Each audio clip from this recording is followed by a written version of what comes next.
স্যাটেলাইটের যুগ। 24 ঘন্টায় দুনিয়ার কোথাও না কোথাও আজান হয়। আপনাদের সুবহানাল্লাহ পড়তে ইচ্ছে করে না? পৃথিবীতে একটা সেকেন্ড আজান ছাড়া অতিবাহিত হয়, প্রতি মুহূর্তে আজান হয়। বলবেন কিভাবে? এখন ইউনাইটেড স্টেট অফ আমেরিকায় কিছুক্ষণ পরে ফজরের আজান হবে। সৌদি আরবে কিছুক্ষণ পরে, না হয়ে গেছে, সৌদি আরবে কিছুক্ষণ আগে জোহরের আজান হয়েছে। কোন কোন দেশে এখন ফজরের আজান, কোন কোন দেশে এখন জোহরের আজান, কোন কোন দেশে এখন আসর, মাগরিব বা এশার আজান। 24 ঘন্টায় দুনিয়ার কোথাও না কোথাও আজান হচ্ছে। পৃথিবীর কোথাও এখন সকাল, কোথাও এখন বিকাল। লন্ডনে এখনো সকাল, আমেরিকায় এখনো রাত। তো বিজ্ঞানীগণ গবেষণা করে বলেছেন এই সময়ের তারতম্যের কারণে দেখা যায় পৃথিবীতে 24 ঘন্টায় আজান হয়। সুবহানাল্লাহ।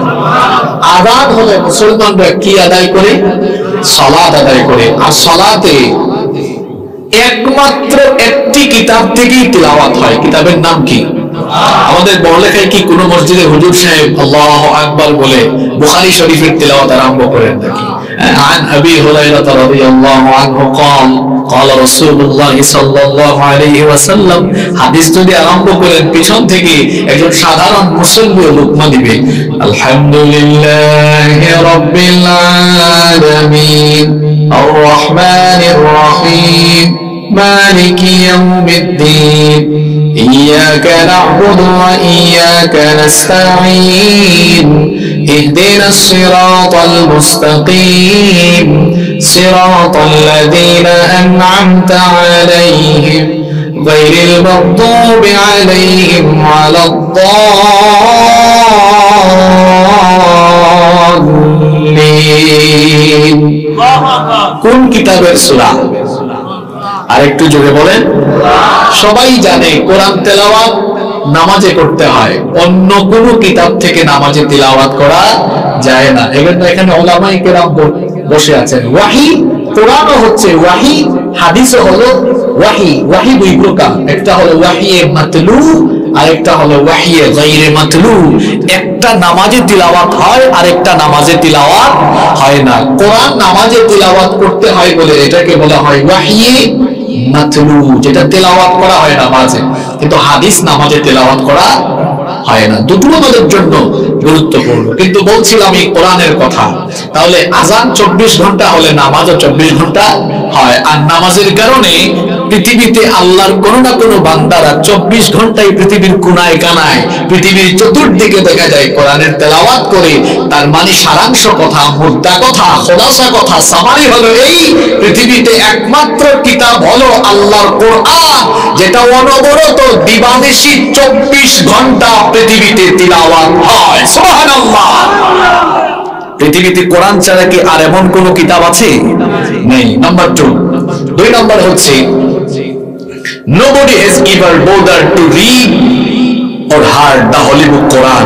এই কোরআন তিলাওয়াত করলে তিলাওয়াতকারীও বিরক্ত হয় না, যে শুনে সেও কোনোদিন বিরক্ত হয় না। যখন কোনো গান বের হয়, সেই গান কয়েকদিন শোনার পরে সেই গানের প্রতিও মানুষের বিরক্তি চলে আসে। কোন কবিতা কিছুদিন শোনার পরে, বলার পরে সেই কবিতার প্রতিও মানুষের একটা বিরক্তি চলে আসে। কিন্তু আল্লাহর কিতাবে কোরআন এটা এমন এক অলৌকিক, এমন এক কিতাব, তেলাওয়াত করতেও খারাপ লাগে না, বিরক্ত লাগে না। যিনি শোনেন তারও কখনো খারাপ লাগে না। বালেগ হওয়ার পর থেকে আপনারা মসজিদে জামাতে হাজির হন, প্রত্যেক দিন দেখবেন মসজিদের ইমাম সাহেব পরিচিত একটা সূরা দিয়ে সব নামাজ আরম্ভ করেন। সেই সূরাটির নাম হলো সূরাতুল, আস্তে বলবেন না, জোরে বলেন, সূরাতুল ফাতিহা। কেউ কি কোনোদিন কুমারশাহী এলাকায় কিংবা বড়লেখার কোন মসজিদে গিয়ে বলেছেন নাকি, হুজুর আপনি কি আর কোন সূরা জানেন না? রেগুলার এক সূরা দিয়ে নামাজ আদায় করেন। কতবার শুনবো, শুনতে শুনতে আমাদের ভালো লাগে না, বিরক্ত লাগে, আপনি এখন অন্য সূরা দিয়ে আগামী 1 মাস নামাজ আরম্ভ করেন, বলেন তো বিরক্ত হয়ে এমন কথা এখন পর্যন্ত দুনিয়াতে কোনো মুসল্লি বলেছে নাকি? কিয়ামত পর্যন্ত বলার কোনো সম্ভাবনা আছে নাকি? বরং দেখা যায় এক এক আলেমের কণ্ঠে আল্লাহ এমন এক এক রকমের সুধা ঢেলে দিয়েছে। কারো কারো কণ্ঠে কোরআনের তেলাওয়াত শুনলে পরে মনে হয় এখনই যেন আসমান থেকে আল্লাহর কিতাব নাজিল হয়। যাদেরকে আল্লাহ মক্কা মদিনায় নামাজ আদায়ের সৌভাগ্য দিয়েছেন, তারা তো দেখেছেন মসজিদুল হারাম এবং মসজিদুল নববীতে যখন কোরআনের তেলাওয়াত শুরু হয়ে যায়, হারামের ইমামগণ যখন তেলাওয়াত আরম্ভ করে, মানুষ অর্থ না বুঝলেও কলিজাটা শীতল হয়ে গায়ের লোম দাঁড়িয়ে যায়। অনেক মানুষ অর্থ না বুঝেও চোখের পানি ফালায়, এমন দৃশ্য আছে না নাই? আল্লাহ তাআলা আমাকেও অনেকবার হারামাইনে সালাত আদায়ের সুযোগ দিয়েছেন, নিজের চোখেই দেখেছি কত মানুষ নামাজের মধ্যে আবেগ আপ্লুত হয়েছে, কত মানুষের কান্নাকাটি শুনেছি।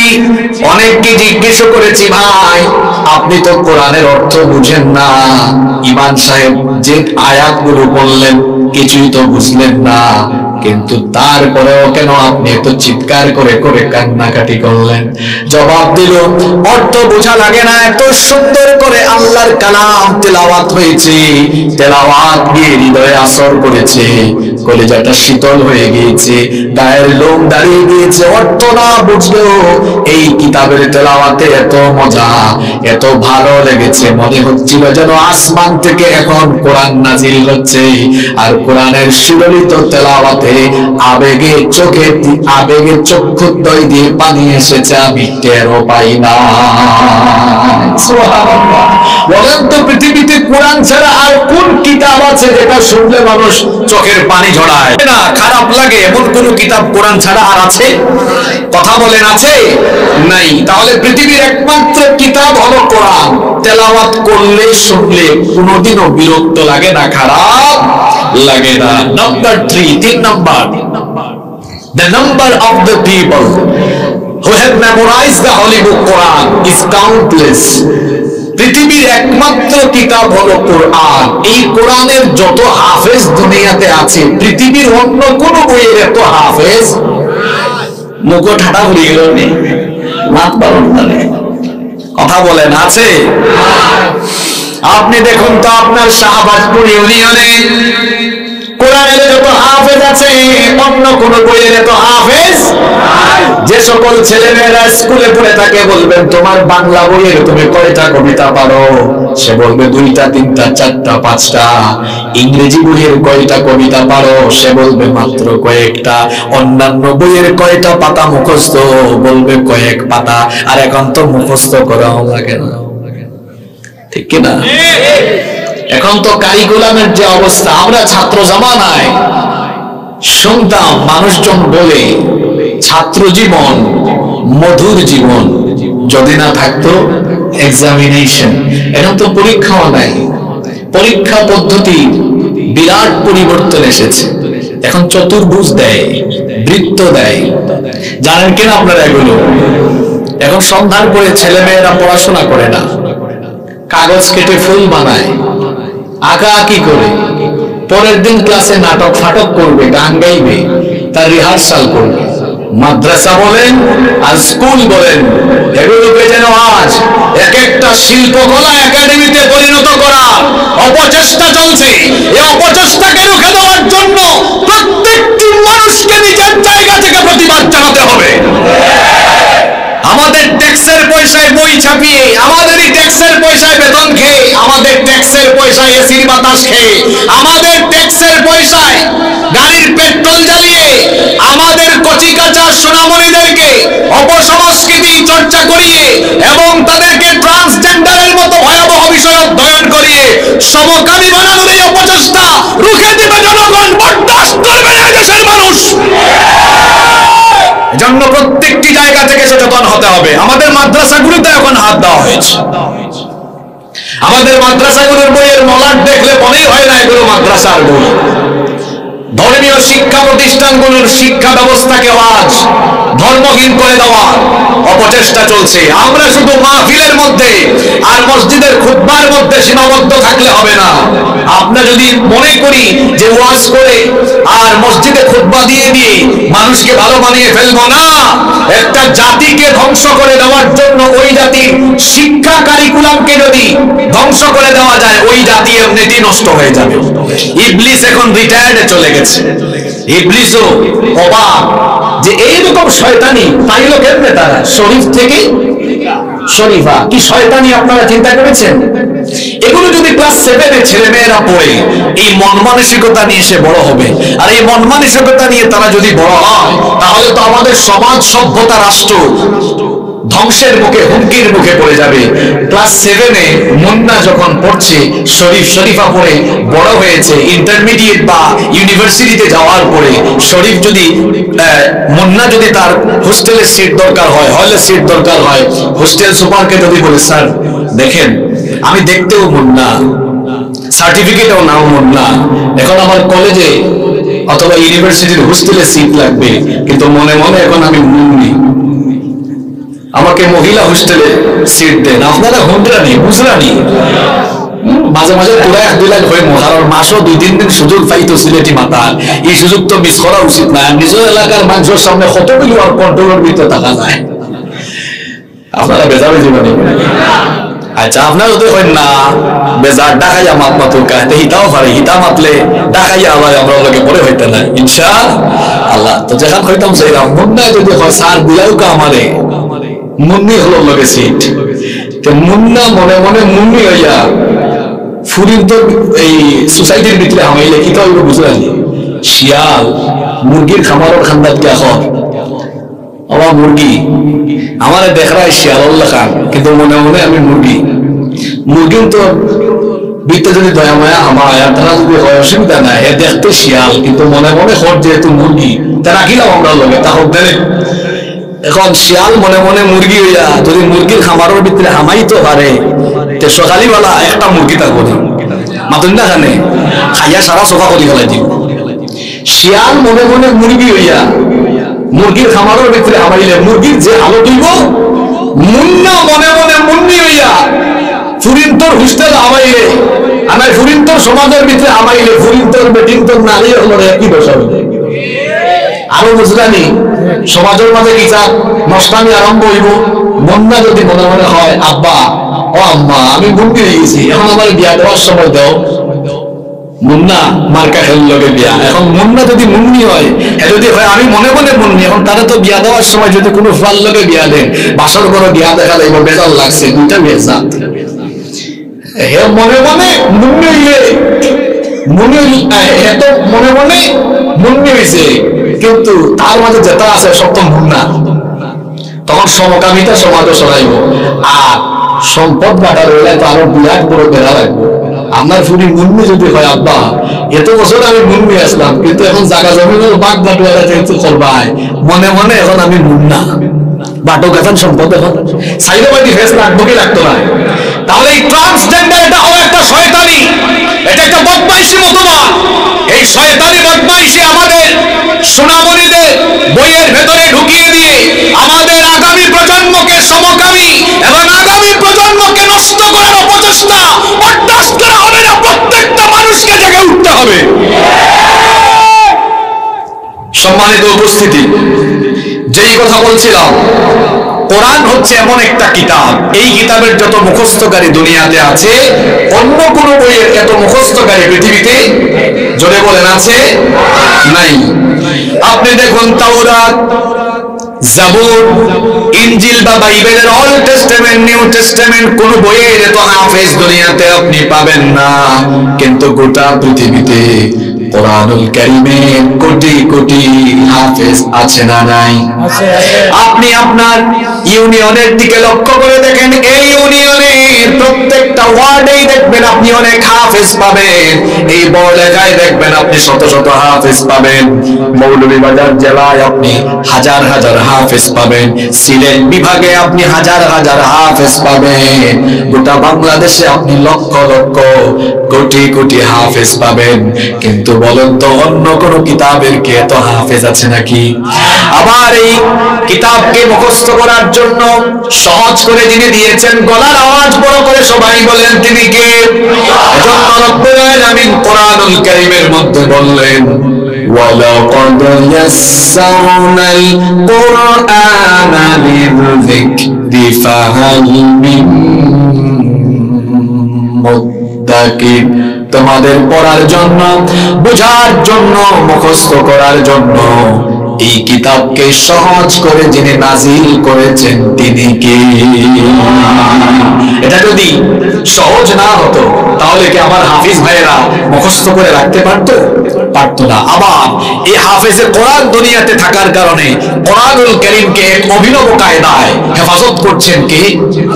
কেউ যদি বলে গোটা দুনিয়ার সমস্ত কোরআনের মুসহাফগুলোকে একত্রিত করে জ্বালিয়ে পুড়িয়ে ভস্ম করে দিব, পৃথিবীতে কোরআন আর রাখবো না, কিন্তু এই কাজ করলে কোরআনকে কি দুনিয়া থেকে ধ্বংস করে দেওয়া যাবে?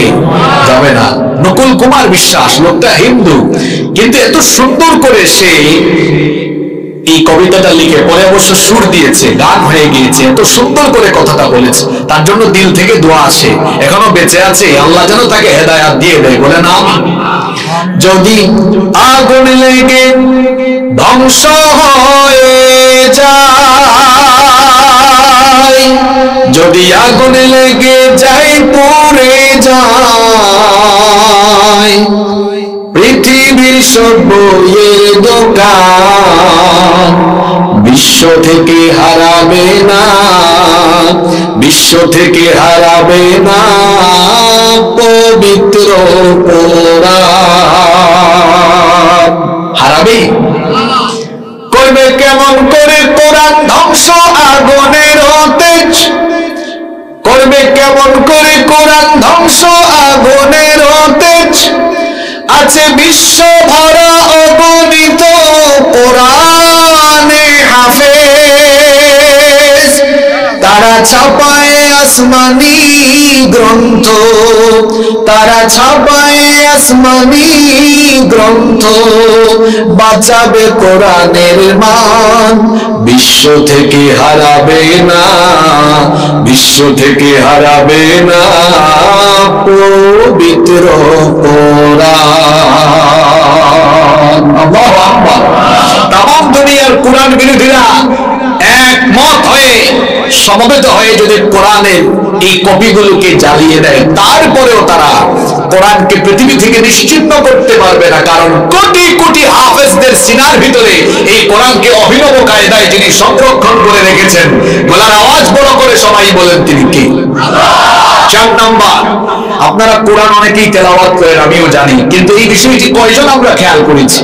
এই কিতাবের অনন্য বৈশিষ্ট্য হচ্ছে the entire Quran has been presented in poetic form। গোটা কোরআনকে আল্লাহ তাআলা এক অসাধারণ অভিনব ছন্দমিল দিয়ে এই কিতাবের আগাগোড়া আল্লাহ নাযিল করেছেন। সুবহানাল্লাহ। আপনি কোরআনের শুরু থেকে শেষ পর্যন্ত যান, দেখবেন আগের আয়াতের সাথে পরের আয়াতের ছন্দগত মিল আছে, আর এই ছন্দমিল থাকার কারণে তেলাওয়াতও মজা লাগে, মুখস্থ করতেও মজা লাগে। গোটা কোরআন হলো ছন্দময়, যে কোনো সূরায় আপনি যান দেখবেন আপনি অসাধারণ ছন্দের মিল পাবেন। যেমন ওই কোরআনুল কারীমে সবচাইতে ছোট সূরা সূরাতুল কাউসার, এই সূরা যখন আপনি তেলাওয়াত করবেন দেখবেন আগের আয়াতের সাথে পরের আয়াতে ছন্দ মিল আছে। আপনারা সকলে প্রাণ খুলে জবান খুলে সওয়াবের নিয়তে আমার সঙ্গে তেলাওয়াত করেন, ইন্না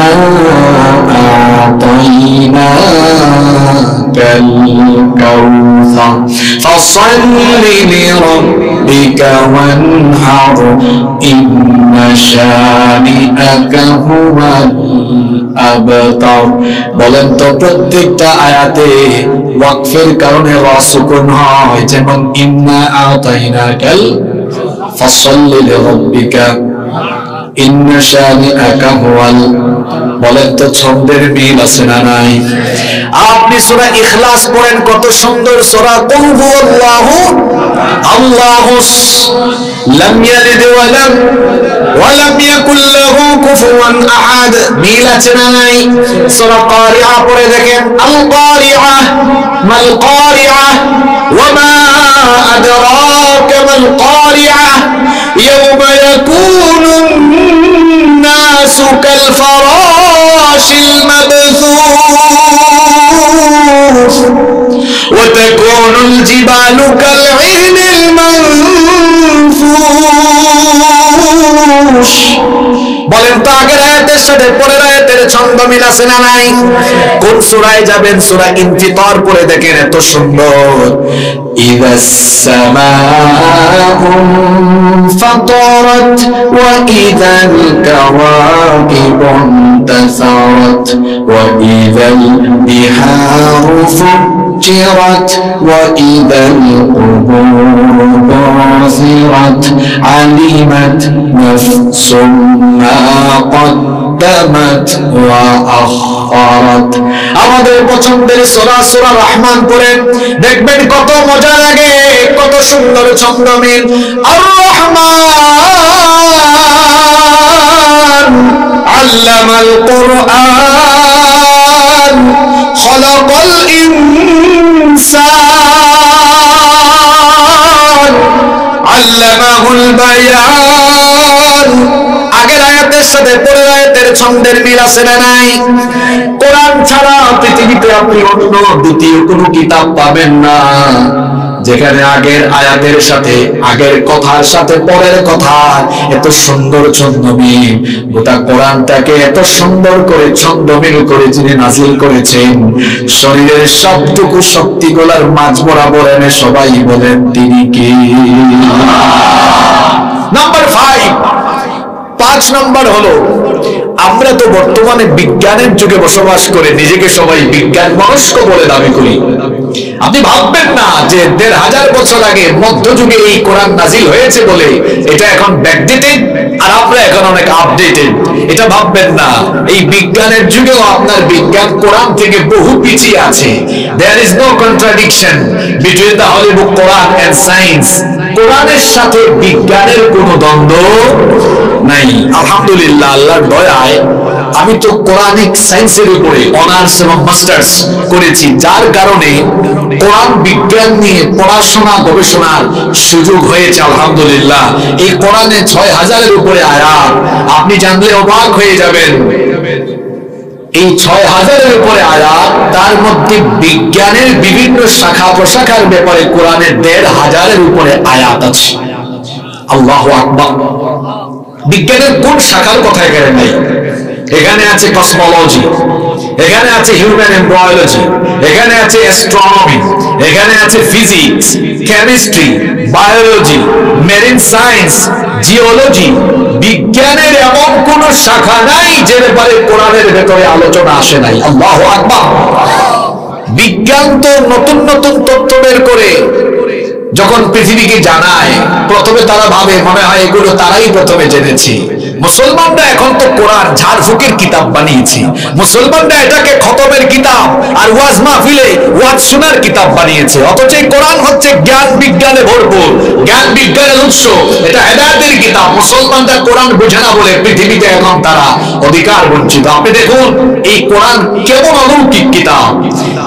আসমানের নিচে দুনিয়ার উপরে আপনি বসবাস করছেন, কখনো কি ভেবেছেন how the universe was created, কিভাবে এই মহাবিশ্ব সৃষ্টি হলো? আপনি চিন্তা না করলেও পৃথিবীর বিজ্ঞানীরা তারা থেমে নেই, তারা এটা নিয়ে গবেষণা করেছে যে কিভাবে এগুলো সৃষ্টি হলো। গবেষণা করতে করতে তারা খুঁজেও বের করলো। স্টিফেন হকিং এর বিগ ব্যাং থিওরির আলোকে বিজ্ঞানীরা বলেছেন এই মহাবিশ্বের সবকিছু, আসমান, জমিন, সূর্য, চন্দ্র, গ্রহ, নক্ষত্র, তারকাপুঞ্জ, গ্যালাক্সি, মিল্কি ওয়ে, সবকিছু সৃষ্টির প্রাথমিক অবস্থায় একত্রিত পুঞ্জীভূত ছিল, সব এক জায়গায়। আসমান, জমিন, সূর্য, চন্দ্র, গ্রহ, নক্ষত্র যেটা আছে কোনটা এটা বুঝছেন নি? সবটা তখন সবকিছু ছিল গ্যাসীয় কণার সমষ্টি। গ্যাসীয় কণার ইয়নকে যেন আসমান উপরে আর জমিন তলে ইলা আসেন না হকতা ওই যে মানুষের কন্যায় ডাইলে চাউলে খিচুড়ি সবটা এখানে আছে। আসমান, জমিন, সূর্য, চন্দ্র, গ্রহ, নক্ষত্র, তারকাপুঞ্জ, গ্যালাক্সি, মিল্কি সব এক জায়গায়। তখন দেখতে মনে হতো, বিজ্ঞানীরা বলেছেন যে এটা একটি গ্যাসীয় কণা। এরপরে মহাশূন্যে মহাবিস্ফোরণ সংঘটিত হয়েছে। সেই মহাবিস্ফোরণের মধ্য দিয়ে আসমান আলাদা, জমিন আলাদা, সূর্য, চন্দ্র, গ্রহ, নক্ষত্র, গ্রহ, উপগ্রহ সব আলাদা হয়ে আলাদা আলাদা অস্তিত্ব নিয়েছে। আর মহাবিস্ফোরণের মাধ্যমে মহাঘটনা সংঘটিত হয়ে সবকিছুতে নিজস্ব অস্তিত্ব লাভ করেছে। বিজ্ঞান এটার সংক্ষিপ্ত নাম দিয়েছে বিগ ব্যাং থিওরি, যেটা সায়েন্সের ছাত্ররা এখন পড়ে এবং সেই আলোকে মহাবিশ্ব উৎপত্তির কথা বিভিন্ন সেমিনার, সিম্পোজিয়াম, লেখনী, বক্তৃতায় তারা বলে থাকে। এটা কসমোলজির একটা শাখা। এখন মহাবিশ্ব সৃষ্টির এই ধারণা জেনে আপনি যদি মনে করেন আমরা বহু এগিয়ে গিয়েছি, মনে রাখবেন কোরআন থেকে এগিয়ে যেতে পারবে। মহাবিশ্ব সৃষ্টির যেই ধারণা বিজ্ঞান পৃথিবীর মানুষকে গত শতাব্দীতে দিয়েছে, আল্লাহর কিতাব কোরআন ১৫০০ বছর আগে সেই তত্ত্ব দুনিয়ার মানুষকে দিয়েছে। আপনি যদি কোরআন পড়েন তাহলে দেখবেন কোরআনুল কারীমের ২১ নম্বর সূরা সূরাতুল আম্বিয়া এর ৩০ নম্বর আয়াতে আল্লাহ তাআলা বলছেন, আওয়ালাম ইয়ারাল্লাযীনা কাফারু আন্নাস সামাওয়াতি ওয়াল আরদা কানাতা রাতবান ফাফাতাকনাহুমা। আল্লাহ তাআলা বলছেন তারা কি দেখে না, অবিশ্বাসীরা কি অবলোকন করে না, আসমান সমূহ আর জমিন সৃষ্টির শুরুতে পুঞ্জীভূত অবস্থায় ছিল, এরপরে আমি আমার মহা ক্ষমতা বলে সেটাকে আলাদা করে দিলাম। কিভাবে আল্লাহ আলাদা করে দিয়েছেন সেটাও আল্লাহ তাআলা অন্য সূরার মধ্যে বলেছেন, সুম্মাস্তাওয়া ইলাস সামাই ওয়া হিয়া দুখানুন ফাকালা লাহা ওয়া লিল আরদি ائتيا طوعا أو كرها قالتا آتينا طائعين। আল্লাহ তাআলা বলছেন সবকিছু যখন একত্রিত অবস্থায় ছিল আমি তখন আসমানের দিকে মনোনিবেশ করি, আসমানকে অর্ডার করলাম আলাদা হয়ে যাও। যখন আসমান ধোঁয়াশাচ্ছন্ন ছিল, ধোঁয়াকে আমরা সিলেটি ভাষায় বলি ধুমা। বলেন তো কোথাও আগুন লাগলে সেখানে ধুমা বা ধোঁয়া হয় কি হয় না? মহাশূন্যে যখন মহাবিস্ফোরণ হলো, আল্লাহ কোরআনের ভেতরে কি বিজ্ঞানময় কথা বলেছেন। ধোঁয়াশাচ্ছন্ন আকাশে আমি মনোনিবেশ করলাম, এরপরে আমি বললাম আসমান জমিন সব আলাদা হয়ে যাও। আমি আল্লাহ যখন অর্ডার দিলাম, আসমান জমিন তখন আমার আদেশের অনুগত হয়ে জবাব দিল, ক্বালাতা আতাইনা তাইঈন। আল্লাহ বলছেন আসমান আর জমিন তখন বলল আমরা আপনার আদেশ মেনে অনুগতদের মতো অস্তিত্বমান অবস্থায় ফিরে গেলাম। সুবহানাল্লাহ, মুখে দিবারে তো নাইনি আপনারা কি টায়ার্ড হয়ে গেছেন নাকি? 1979 সালে সৌদি আরবের রাজধানী রিয়াদে একটি কনফারেন্স হয়েছিল। সেই কনফারেন্সের নাম হলো ইউথ কনফারেন্স মুক্তাবার আশ-শাবাব। সেই কনফারেন্সে আমেরিকার বিখ্যাত সায়েন্টিস্ট বালমার উপস্থিত ছিলেন। সেই কনফারেন্স হলে যখন এই আয়াতগুলো তেলাওয়াত হয়েছে, সে বসে থাকতে পারে না, আবেগের চোটে দাঁড়িয়ে গিয়েছে, দাঁড়িয়ে বলেছে থামো। মহাবিশ্ব সৃষ্টির এই তথ্য আমরা বিজ্ঞানীরা এত কষ্ট করে আবিষ্কার করেছি, তুমি কোন বই থেকে এগুলো পড়ো, এগুলো কোথায় পেয়েছো? বলা হলো এটা বিজ্ঞানের কোনো বই নয়। পৃথিবীতে যখন বিজ্ঞানের জন্ম হয় নাই, সেই ১৫০০ বছর আগে মহাবিশ্বের সৃষ্টিকর্তা, মহাবিশ্বের মালিক, মহান রব তার এই বিজ্ঞানময় গ্রন্থের ভেতরে এই কথা বলেছেন। সে তখন বলল বিজ্ঞানের জন্মই যে যুগে হয় নাই, সেই যুগে মহাবিশ্ব সৃষ্টির বিজ্ঞানময় এই ধারণা যে কিতাবে এসেছে, এটা মানুষের তৈরি করা কোনো কিতাব নয়, এটা আবোল তাবোল কোনো কিতাব নয়। নিঃসন্দেহে এটি আল্লাহর কিতাব, নিঃসন্দেহে এই কিতাবের ভেতরে কোনো ঝামেলা নাই, সন্দেহ নাই। এজন্য আমি আর আমার ভেতরে সন্দেহ রাখতে চাই না। কনফারেন্স হলের সকলকে সাক্ষী রেখে আমিও আজ কালিমা পড়ে মুসলমান হয়ে গেলাম। পৃথিবীর বিজ্ঞান যত এগিয়ে যাচ্ছে, মানুষের জন্য কোরআন বোঝা সহজ হচ্ছে, বিজ্ঞানীরাও বিস্মিত হয়ে যাচ্ছেন, হতবাক হয়ে যাচ্ছেন। আমার দিকে তাকান, আমরা ফিঙ্গার প্রিন্ট দেই, আমরা সিলেটি ভাষায় হই মানি দাও টিপসই, ঠিক আছে নি? আপনার এলাকায় আপনারা কিতা হন টিপসই জানি। আর এই টিপসই হল জায়গা থামে লাগে, জায়গা জমির দলিল করাত গেলে সাব রেজিস্ট্রি অফিস হনো হয় মারোয়ান ভোট দিতে গেলে হলো, তবে এখন তার দেওয়াও লাগে না, মানুষের ওরা আরাম পাইছো। ঠিক আছে নি কথা, খুব আরাম পাইছো মানুষে। আপনি সিম একটা তুলতা বা কিনতা হনো হয় মারো, এয়ারপোর্ট ইমিগ্রেশনে গেলে হনো হয় মারি দেও।